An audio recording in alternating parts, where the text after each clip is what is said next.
PTV, Telebisyon ng Bayan. October, November, December, January, February. After 5 months, bumalik at gustong i-retract ang sinabi niya noong October 2016. At ngayon, kumakanta ng ibang tono. Alam po namin na malaki ang ibinayad ng mga dilawan na to the extent na kausapin ang 8 high-profile inmates na nagtetestigo tungkol sa drug trade sa loob ng Bilibid. Dahil sa araw na ito, ang plano nilang patumbahin ang Duterte administration.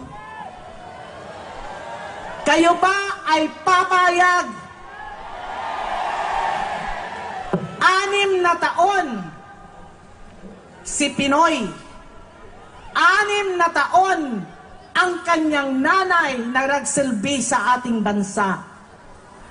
May nagawa ba sila? Na diskubre ba nila na grabe na ang drug addiction dito sa ating bansa?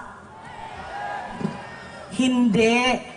Dahil mismo ang Secretary of Justice that time is the drug protector of the big-time drug lords inside the Bilibid. Sinabi niya, kaya galit na galit yan sa akin. At if you remember, ewan ko kung sino ang nakapanood sa inyo dito, na pinipilit niya si Chief PNP Bato. Pangalanan kung sino yung personality na kasama ng mga police officers natin para kunin si Kerwin Espinosa. So nang pinangalanan ako ni Chief PNP, immediately I stood up. And when she saw me, sabi niya, nagsisigaw na siya doon. Lumabas ng pagka-bipolar niya. Let her sit down! Let her sit down! Ang ginawa ko po, kinawayan ko siya at nagsabi ako ng be.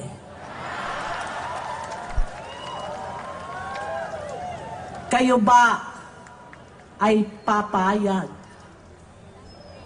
na ang ating presidente na magbibigay ng tunay na pagbabago sa ating bansa, ito yang ang gagawin niyang ligasiya sa ating mga kabataang Pilipino. Tapusin ang droga dito sa atin, korupsyon at krimen. Ayaw nila yun. Dahil nakapatong sila lahat sa mga drug lords. Ginamit nila ang pera ng droga para mamayagpag sila nung eleksyon.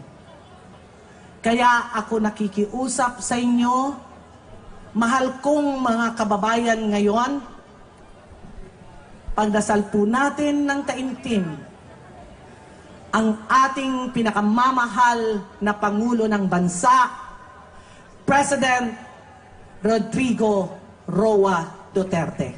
Salamat po at magandang gabi sa inyong lahat. Mabuhay ang Pilipinas! Mabuhay si Duterte!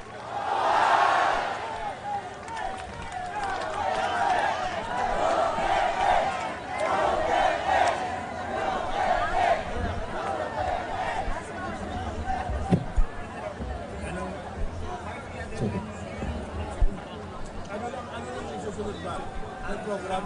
Ano na po? Ultimo na po tayo. Oo. Sige, kumuha ka na isa pang microphone. Isa pang microphone. Ilan ba na?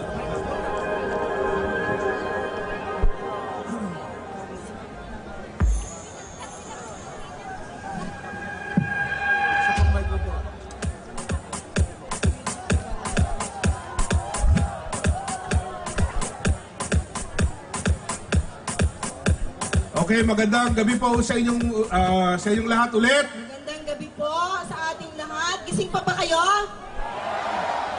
Susunod na po yung ating pong mga artist na maghahandog po ng kanilang mga talents para po sa ating mga kababayan na nandito ngayon.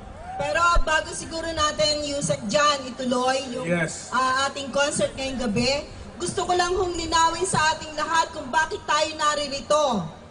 Nananawagan po tayo sa ating lahat na mamamayang Pilipino na tayo'y magkaisa, bigyan ng